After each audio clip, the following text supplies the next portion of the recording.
Desember eh, diingatkan kembali ya betapa kita hidup di dalam dunia ini tidak sendirian, saudara.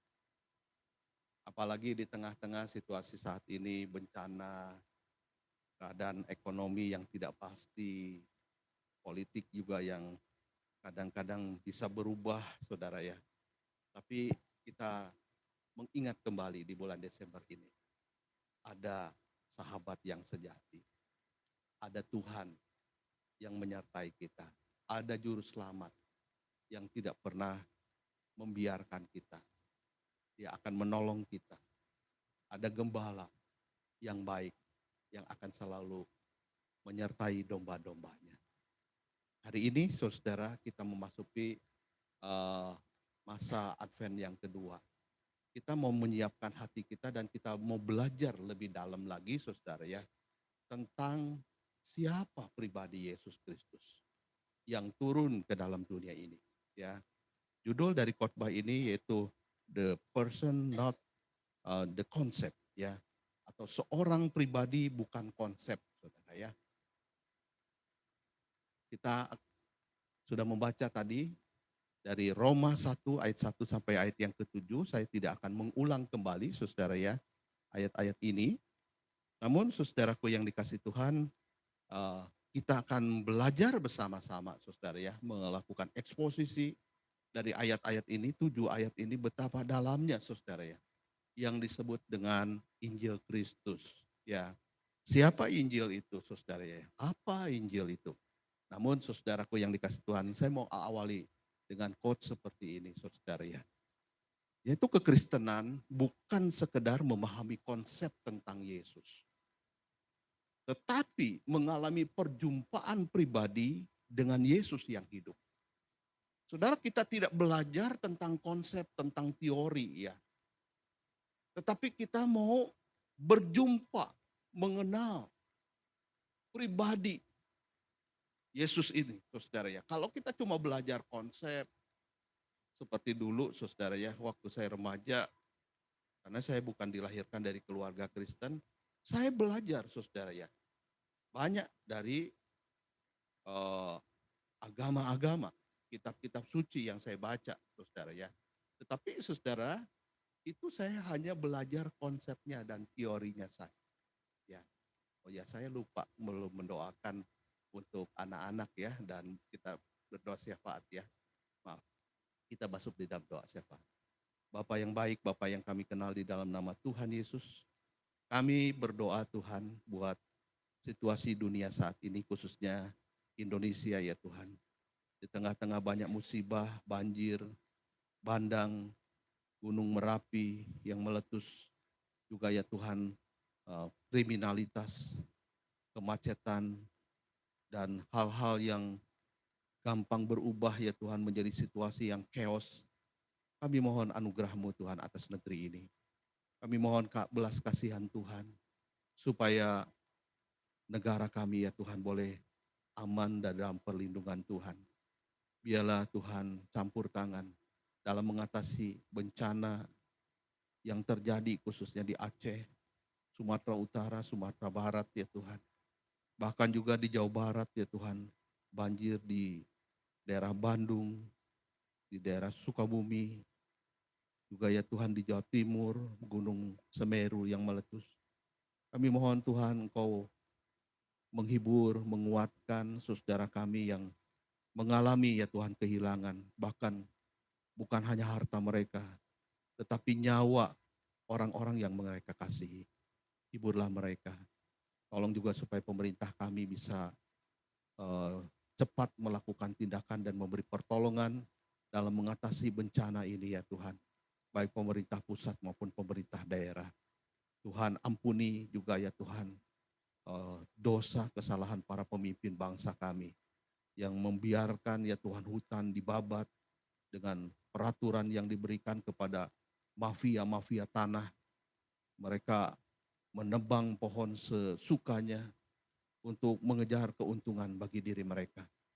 Sadarkan mereka ya Tuhan supaya mereka tidak hanya memperhatikan dan mencari keuntungan bagi diri mereka sendiri.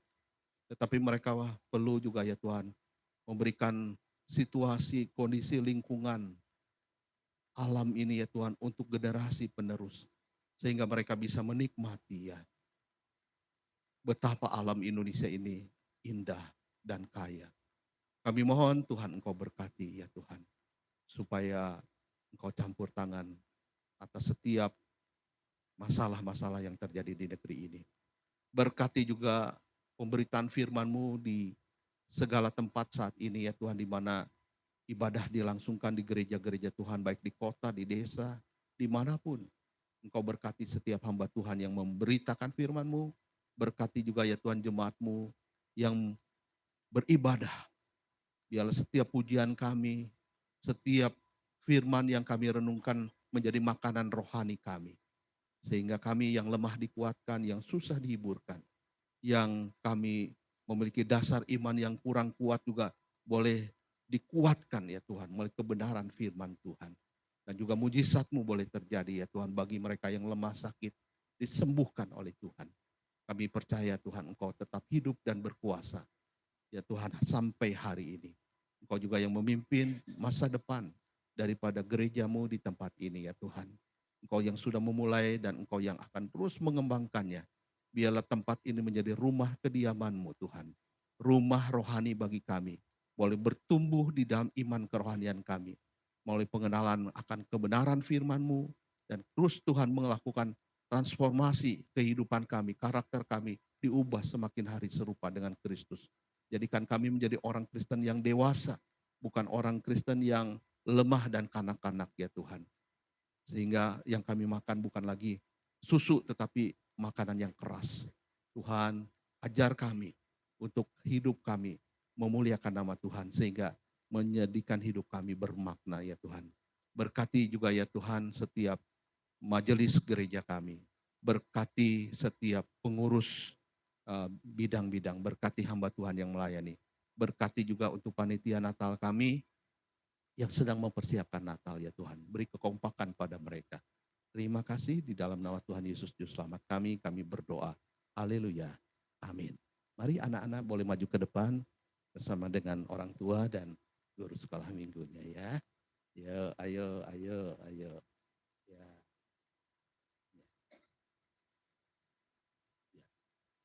Mari kita berdoa. Bapa di surga, kami memberkati Lana, Joa, Areta, Shalom, Ola ya Tuhan. Berkatilah anak-anak-Mu ini ya Tuhan. Boleh menjadi anak-anak yang sungguh cinta Tuhan. Anak-anak yang menyenangkan hati Tuhan. Dan sungguh-sungguh hidup mereka berkenan di hadapan Tuhan. Bertumbuh rohani jasmani mereka di dalam Tuhan. Berkati orang tua anak-anak ini ya Tuhan dalam memelihara anak-anaknya supaya Tuhan cukupi segala kebutuhannya. Berkati kesehatan mereka, berkati kerohanian mereka. Dan sebentar mereka akan mendengar firman-Mu Tuhan, anak-anak-Mu ini. Biarlah Tuhan berkati Lause yang akan mengajar ya Tuhan. Engkau urapi dengan kuasa Roh Kudus. Di dalam nama Tuhan Yesus kami berdoa. Amin. Ya, dengar firman Tuhan ya. Saudara sekali, saya ulang lagi saudara ya. Sewaktu saya remaja, saya belajar saudara banyak membaca kitab-kitab suci. Ya, Kristen, Buddha, ya, termasuk juga Islam, saudara ya. Saya mau belajar, saudara ya. Tapi yang saya belajari hanyalah konsepnya, teorinya. Nah, saudara, kekristenan bukan sekedar memahami konsep, memahami teori. Tetapi kita perlu, saudara, mengenal seorang pribadi, ya, dan kita mengalaminya, saudaranya. Pengalaman rohani ini, saudara, perlu kita kejar di dalam kehidupan ini, ya. Bukan hanya kita kenal Tuhan di otak kita, tapi kita tidak pernah mengalami pertolongannya di dalam kehidupan kita. Saudara, sebagai anak Tuhan kita pasti mengalami bagaimana saudara Tuhan memimpin hidup kita. Saya berkali-kali saudara yang mengalami situasi-situasi seharusnya saya sudah meninggal. Ya. Sewaktu saya pelayanan di Curug saudara ya, saya masih ingat saudara ya.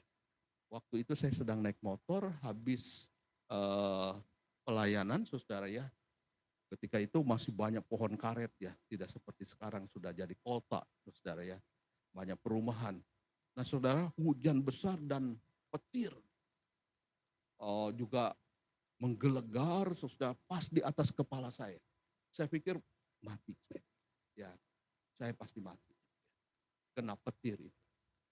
Dan saudara, saya cuma berserah Tuhan, hidupku ada dalam tangan. Kalau kau mau panggil aku saat ini enggak apa-apa, saya siap. Saya pikir sudah meninggal. Tapi saya lolos saudara.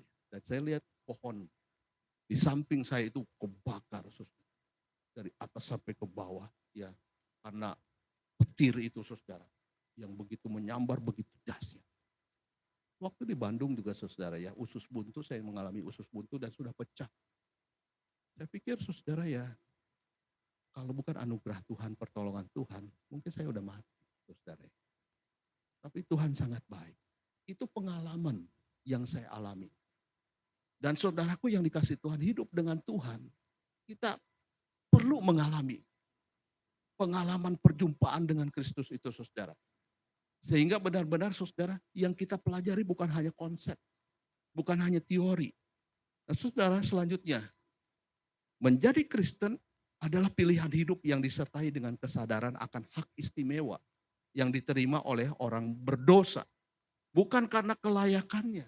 Kita ini nggak layak saudara. Tetapi karena ia telah dilayakkan oleh Yesus Kristus yang menjadikan kita menjadi kepunyaannya. Saudara, kita tidak mungkin layak menjadi anak Tuhan. Karena kita ini adalah manusia yang berdosa. Tetapi saudara, kita mendapatkan hak istimewa. Sebentar kita akan bahas saudara ya. Seorang pribadi yang namanya Paulus saudara ya. Yang hidupnya begitu rusak di masa lalunya. Hidup di dalam dosa, menjadi penganiaya orang-orang Kristen, saudara. Tuhan melayakkan dia, saudara ya. Dan dia berkata, saudara, kalau bukan kasih karunia Tuhan, aku tidak layak. Jadi saudaraku yang dikasih Tuhan, kita kalau bisa menjadi anak Tuhan, kita menjadi orang Kristen, saudara, itu hak istimewa ya. Hak istimewa yang Tuhan berikan kepada kita. Sebenarnya kita nggak layak, saudara. Kita perlu menyadari hak istimewa ini sebagai sesuatu yang tidak layak kita dapatkan. Tapi saudara, Tuhan tetap memberikan kasih karunia kepada kita. Saudara, kalau kita belajar dari identitas Paulus. Paulus, saudara, dalam identitasnya bukan dibentuk oleh ambisi pribadinya. Bukan maunya sendiri. Tetapi dia mendapatkan panggilan secara pribadi dari Yesus Kristus. Sehingga dia, saudara, mengalami pembaharuan, perubahan. Karena pribadi Yesus yang mengubah kehidupannya. Rasul Paulus, saudaraku yang dikasih Tuhan, kemudian setelah bertemu dengan Yesus, dia mengalami perjumpaan, saudara, dengan Yesus secara pribadi. Saudara, dikatakan Rasul Paulus berkata, dia menghadirkan Yesus sebagai pribadi yang hidup, ya, yang memanggil dia, mengutus, mengasihi, dan menyelamatkannya. Di ayat yang pertama, saudara, Rasul Paulus berkata, dari Paulus, hamba Kristus Yesus, yang dipanggil menjadi rasul. Saudara, ini adalah kalimat pembukaan kitab Roma ini ya. Paulus mendeskripsikan hal yang baik. Dia ini adalah hamba Kristus Yesus dikatakan. Saudara, diri Paulus ini saudaraku yang dikasih Tuhan mendapatkan panggilan Tuhan sebagai seorang rasul. Nah, saudara kalau kita melihat saudara ketika dia berkata, aku ini seorang hamba. Tapi hamba yang bagaimana? Dia adalah seorang hamba yang diubahkan ya. Seorang hamba Kristus. Paulus menyebut dirinya hamba di dalam bahasa aslinya itu doulos. Doulos itu saudara gelar kerendahan hati dan penyerahan total. Doulos ini menunjukkan dia itu adalah budak. Saudara yang tidak punya hak apa-apa seorang budak itu. Enggak layak saudara mendapatkan status hak istimewa. Tetapi saudaraku yang dikasih Tuhan. Tuhan telah mengangkat dia menjadi hamba Kristus dikatakan. Dahulu dia adalah penganiaya gereja. Kalau saudara lihat di dalam kisah Rasul ya. pasal 9 ayat 1 dan kedua.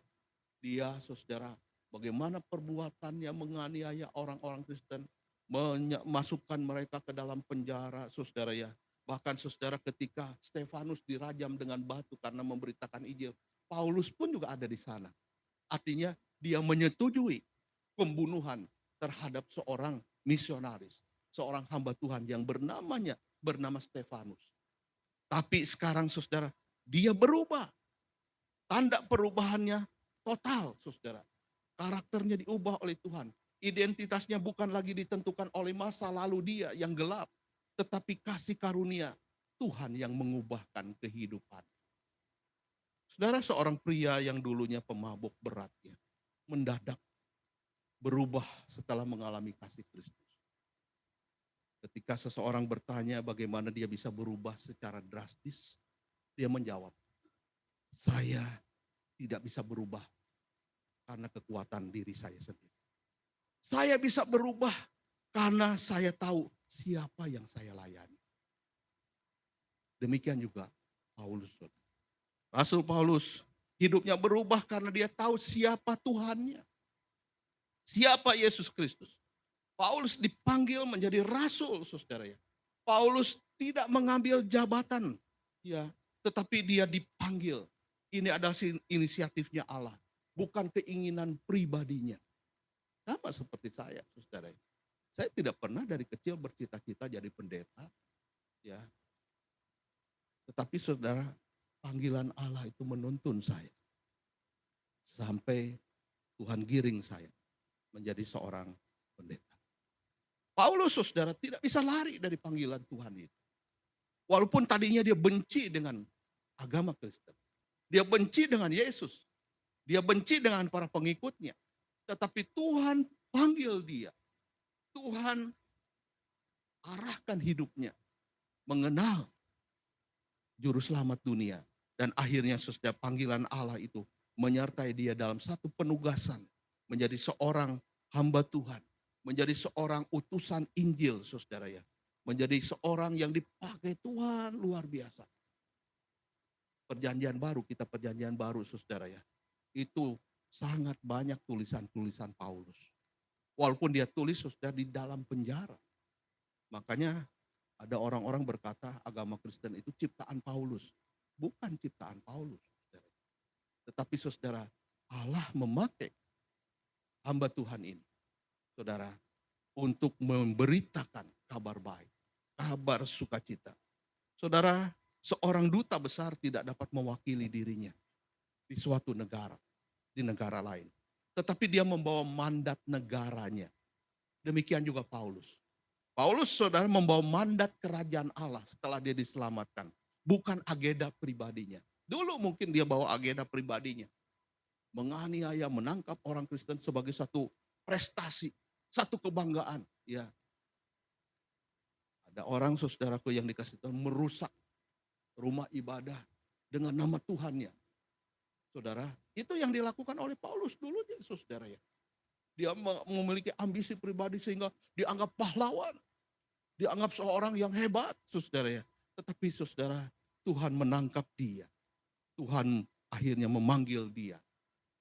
Dan Tuhan memisahkan dia untuk Injil ya. Kalau perhatikan saudara, ayat berikutnya dikatakan dia dikuduskan untuk memberitakan Injil Allah. Dipisahkan. Artinya apa saudara? Dia diambil dari sesuatu dan dipersembahkan untuk sesuatu. Ya. Fokus hidup Paulus sekarang kepada Injil. Tentang janji Allah. Juru selamat dunia yang lahir dari keturunan Daud. Secara daging.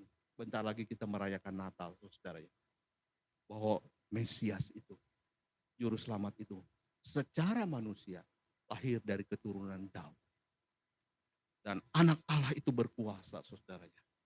Sebab itu dia bangkit ketika dia mati di hari yang ketiga. Sekarang Paulus, saudara, hidupnya berpusat pada Kristus. Bukan lagi kepada pelayanan untuk menyenangkan dirinya sendiri, nafsunya sendiri. Ya. Seperti seorang atlet, saudara, yang dipersiapkan untuk olimpiade. Memisahkan dirinya dari banyak hal, saudara ya. Tidak untuk hal-hal yang buruk, tetapi untuk satu tujuan yang lebih besar, mencapai kemenangan. Kemarin sore saudara saya sempat nonton siaran ulang ya, pebulu tangkis kita Indonesia Yonatan Christie. Dia bisa menjadi juara saudara, memenangkan final melawan atlet badminton China yang hebat saudara ya. Saya kira saudara Yonatan Christie dia terus berlatih. Dia memisahkan dirinya dari keinginan-keinginannya untuk jalan-jalan di mall, untuk apa tidak disiplin hidupnya saudara ya, memakan makanan apa saja, tetapi saudara dia bisa mendisiplin dirinya dari pola makannya, pola istirahatnya, dan berlatih terus menerus sampai dia bisa bermain dengan betul-betul dia yang pegang kendali saudara ya. 3 set itu saya lihat walaupun set pertama dia kalah saudara ya, tapi dia begitu tenang mainnya saudara ya. Karena memang dia menyiapkan dirinya. Nah, saudara Paulus demikian juga ya. Dulu hidupnya saudara berdasarkan nafsunya, keinginannya saudara ya. Hidup secara duniawi. Tetapi sekarang diarahkan hidupnya untuk Injil Kristus. Dan Paulus saudara menghadirkan Yesus sebagai pribadi yang hidup. Ya, sebagai pribadi yang hidup, yang memanggil, menguduskan, mengasihi dan menyelamatkan. Nah, saudara, sekarang kita melihat saudara ya, pribadi yang kedua ya. Ya, seorang pribadi bukan konsep. Paulus itu yang pertama, yang kedua yaitu Injil itu, Yesus Kristus. Yesus itu bukan sebuah konsep ya, tetapi dia adalah penggenapan janji Allah yang nyata di dalam sejarah. Saudara, kalau kita membaca silsilah kadang-kadang kita bosan ya. Silsilah, kenapa saudara? Di dalam Injil saudara ditulis silsilah Yesus begitu panjang. Saudara, sebenarnya silsilah itu penting saudara. Karena apa? Dengan adanya silsilah menunjukkan ini sejarah. Ini benar terjadi.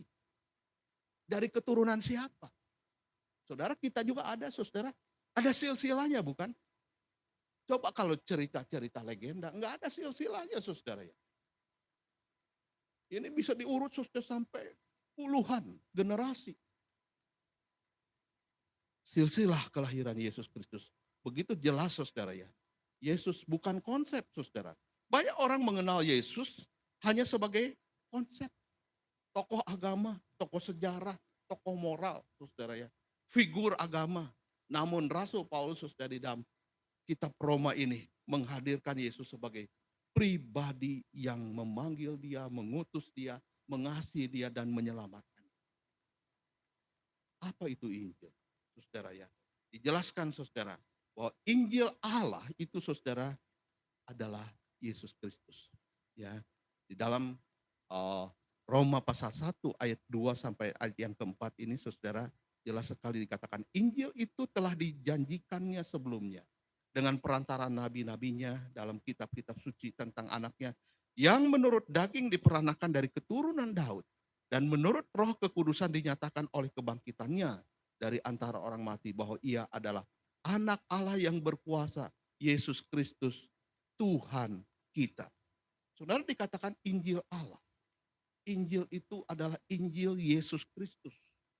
Anak Allah yang berkuasa, yang dijanjikan melalui perantara nabi-nabinya. Jadi sebelum Yesus lahir ke dalam dunia ini, ada banyak nabi-nabi yang sudah menubuatkan bahwa akan lahir seorang juru selamat manusia.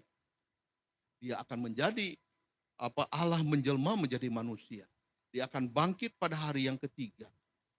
Dan Yesus akan memanggil setiap orang untuk percaya kepadanya.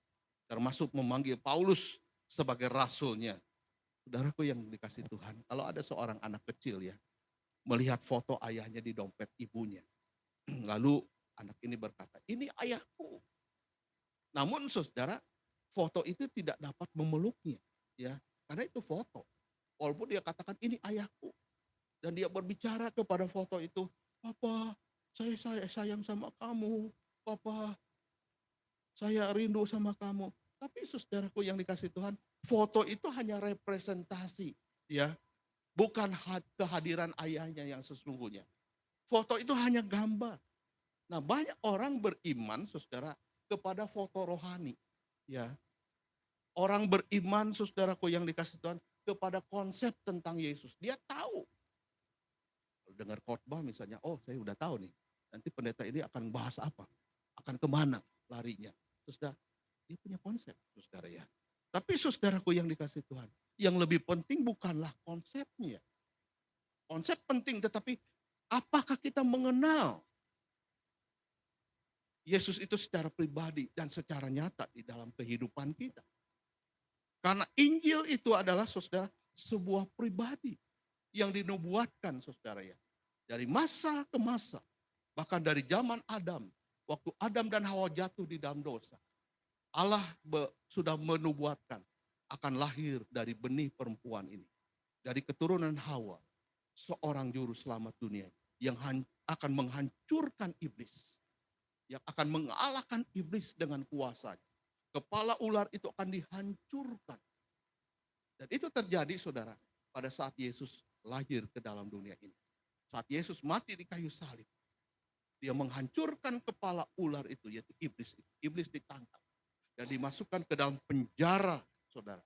Ya, walaupun saudaraku yang dikasih Tuhan ekornya masih bergerak, ya, tetapi kepalanya itu sudah dihancurkan.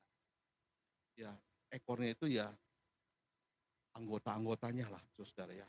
Setan-setan, tapi kepalanya itu iblis satu pribadi itu, saudara, sudah ada di dalam penjara kekal, saudara ya. Dimana ketika Yesus datang kembali nanti yang kedua kali, saudara ya, akan dilemparkan ke dalam lautan api kekal selama-lamanya bersama dengan antek-antek. Nah, saudaraku yang dikasih Tuhan. Jadi Injil itu, saudara, ada seorang pribadi. Pribadi siapa, saudara? Adalah pribadi Yesus. Ya, Yesus adalah pribadi yang dijanjikan, saudara ya. Seorang pribadi yang dijanjikan nyata, bukan abstrak, saudara. Ayat 2 sampai ayat 4 ini mengatakan dengan jelas, yang telah dijanjikan dahulu, dari dahulu tentang anaknya, yaitu Yesus, dinyatakan dengan penuh kuasa. Jadi Yesus bukan konsep yang baru, dia adalah penggenapan janji Allah, saudara, yang nyata di dalam sejarah. Kelahirannya dalam daging, itu adalah membuktikan dia adalah manusia yang nyata. Kebangkitannya secara fisik menyatakan kuasa Allah yang tidak terbatas. Saudara, dalam Yohanes 1 ayat yang ke-14 itu sering dibacakan, saudara ya. Di saat-saat Natal, firman itu telah menjadi manusia. 1 Yohanes 1 ayat 1 juga berkata, dia yang telah kami lihat dan kami raba, dikatakan. Jadi karena Allah menjadi manusia bisa diraba, saudara ya. Bukan hanya konsep, saudara ya. Saudara, apa yang membedakan peta dengan kenyataan? Ya, peta dengan kenyataan, saudara, itu beda ya. Peta itu menunjukkan jalur, tetapi tidak sama dengan keberadaan di jalan itu, saudara ya. Janji Allah bukan sekedar peta teologis, tetapi saudara, Allah benar-benar nyata. Dia turun ke dalam dunia ini. Dia menjadi jalan kehidupan manusia secara nyata. Jadi aplikasinya adalah kekristenan berdiri di atas tindakan Allah yang benar-benar terjadi, bukan sekedar ide moral atau filosofi saja. Tapi benar-benar, saudara ya, firman itu jadi manusia. Ada lagunya ya. Firman jadi manusia, diam di antara kita, ya. Dia menjelma jadi manusia. Pribadi Yesus juga, saudaraku yang dikasih Tuhan, mengaruniakan kasih karunia ya. Sebagai pribadi, dia mengaruniakan kasih karunia dan misinya. Saudara, dengan perantaraannya, saudara, kita menerima kasih karunia-Nya. Jadi dalam ayat yang kelima dan ayat yang keenam dikatakan demikian. Dengan perantaraannya, perantaraan Kristus, kami menerima kasih karunia dan jabatan rasul untuk menuntun semua bangsa supaya mereka taat, percaya dan taat kepadanya. Kamu juga termasuk di antara mereka. Kamu yang telah dipanggil menjadi milik Kristus. Saudara, hal yang kedua, kasih karunia bukan konsep. Kalau Yesus bukan konsep, saudara, kasih karunia juga bukan konsep. Karena kasih karunia itu adalah tindakan Allah yang menyentuh hidup manusia. Allah turun ke dalam dunia ini, saudara. Dia menyentuh kehidupan manusia. Dia mengalami apa yang manusia alami. Saat lapar, saat haus, saat menderita, saudara ya. Dia alami semuanya. Dan saudaraku, di sini kita melihat ya, tindakan Allah itu sudah benar-benar menyentuh hidup kita. Makanya dia bisa berempati dengan kita. Karena dia pernah merasa apa yang kita rasakan. Coba kalau kita sudah bercerita kepada orang yang tidak pernah mengalami waktu kita sakit misalnya ya. Kita cerita bagaimana sakitnya saudara. Uh, ya kalau saudara nggak pernah mengalami saraf kejepit, saudara sama dengan saya seperti dulu sebelum saya mengalami saraf kejepit. Saya pikir apa sih saraf kejepit ya? Sakit pinggang begitu ya. Ya bahasa Jermannya nyeri cangkeng, saudara ya. Sakit pinggang begitu. Oh saudara setelah saya mengalami baru benar-benar sakitnya itu nggak bisa dibayangkan saudara. Ya dari belakang ini bisa sampai ke dada, ke depan dan mual. Itu kalau nggak tahan saudara saya harus minum saudara painkiller, saya harus minum obat saudara, penghilang nyeri. Ya, saudara kalau saya cerita kepada orang yang nggak pernah merasa sakit saraf kejepit, nggak akan tahu saudara. Dia nggak akan berempati. Ya paling, oh gitu ya. Ya. Tapi saudara, kalau orang bercerita dengan saya, gimana sakitnya saraf kejepit? Ya, Bu Marta gimana saraf kejepitnya? Udah aman? Sakit banget. Saya ngalami. Saya bisa merasakan gimana sakitnya. Ya, sakitnya tuh di sini, di sini, di sini. Ya, saudara ya. Ya, sakit. Ya, saudara ya. Yesus, kalau dia tidak datang ke dalam dunia ini, saudara, dia tidak akan bisa menyentuh kehidupan manusia. Dia tidak bisa berempati. Tetapi justru, saudara, Yesus datang ke dalam dunia ini, saudara, untuk menyentuh kehidupan kita. Demikian juga dia berkasih karunia kepada kita. Pemberian kasih karunia ini juga saudara diiringi dengan pemberian misi kepada Paulus sebagai jabatan rasul saudara. Ditunjukkan Yesus bekerja melalui hubungan bukan ide. Ya, bukan sekedar ide. Saudara Efesus 2 ayat yang ke-8 berkata kasih karunia itu pemberian dari Tuhan. Ya. Kita diselamatkan karena kasih karunia bukan karena perbuatan baik kita. Bukan karena usaha kita sendiri. Dan sebab itu saudara di Matius 28 ayat yang ke-19. Maka Tuhan Yesus memerintahkan, memberikan amanat aku. Ya. Dia memerintahkan misi dan dari pribadi Yesus itu harus diwartakan kepada orang-orang yang belum percaya. Saudara. Saudara seorang dokter tidak memberikan teori obat kepada pasiennya. Tapi dia memberikan benar-benar obat yang nyata untuk bisa menyembuhkan penyakit pasiennya. Nah demikianlah kasih karunia Kristus. Kasih karunia itu adalah obat hidup yang mengubah manusia. Bukan konsep moral semata. Tapi betul-betul saudara, kenapa orang bisa hidup baru? Paulus kenapa bisa berubah? Karena memang saudara, dia bukan belajar konsep, tetapi dia benar-benar saudara mengenal pribadi Yesus.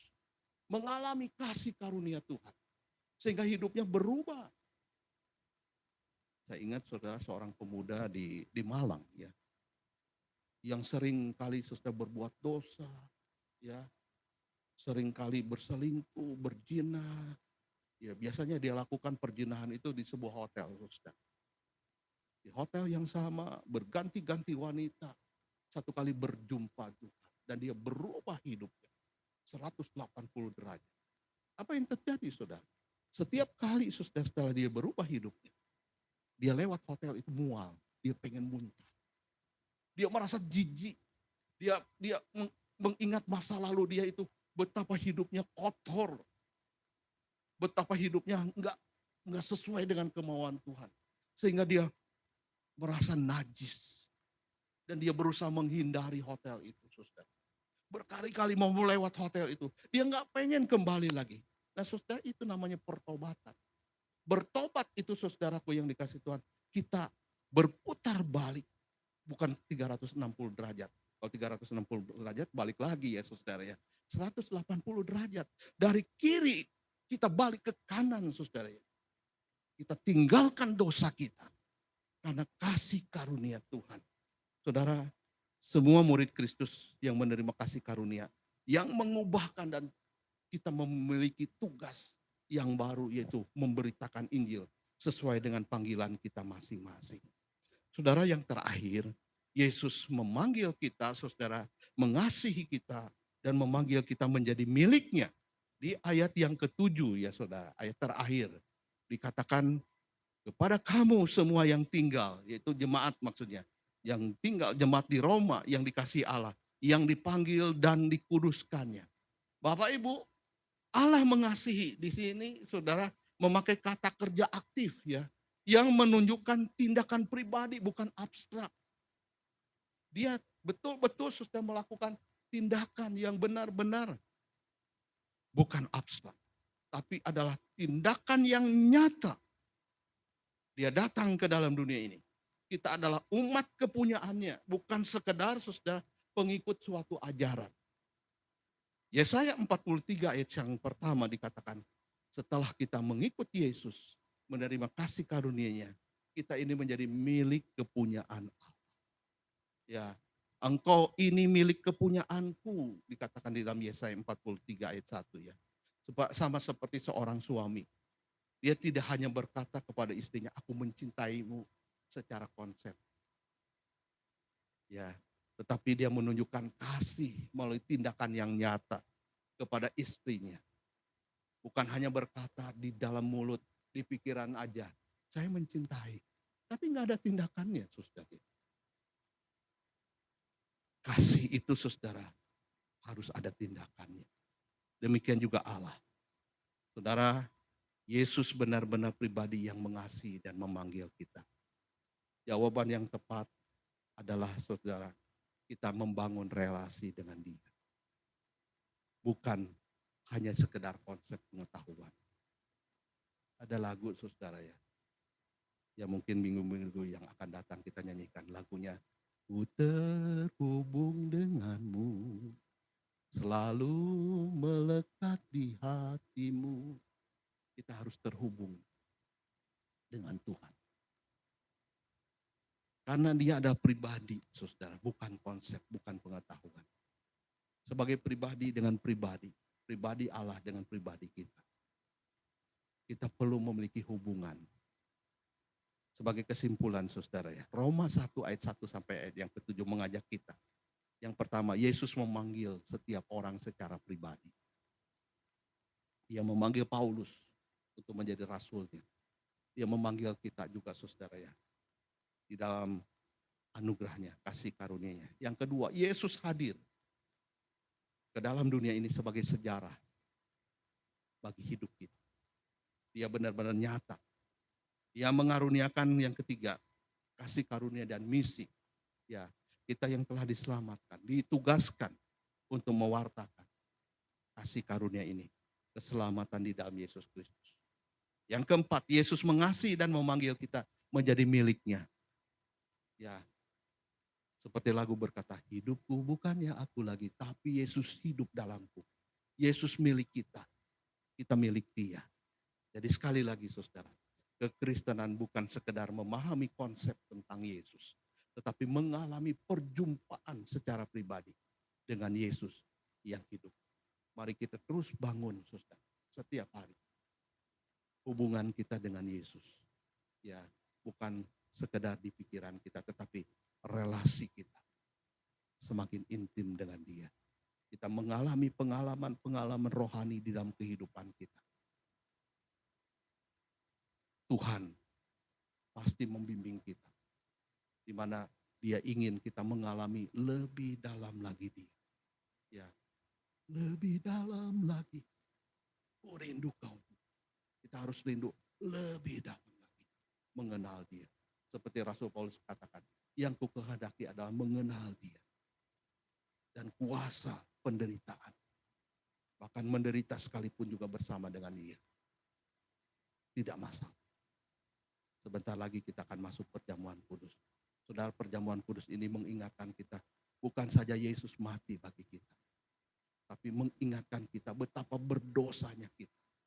Betapa kita ini saudara najis di hadapan Tuhan. Sampai Yesus harus menggantikan hukuman dosa kita. Dia harus disalibkan. Ya, bagi kita. Karena saudara, Allah yang kasih. Dia mau mengasihi kita. Tapi Allah juga adil. Setiap kesalahan dan dosa harus dihukum. Ini dua hal yang bertentangan, saudara. Ya, kasih tidak menghukum, tapi adil harus menghukum. Bagaimana kasih dan adil ini bisa bertemu? Yaitu saudara, melalui pengorbanan seseorang. Pengorbanan siapa? Tuhan sendiri mengorbankan dirinya.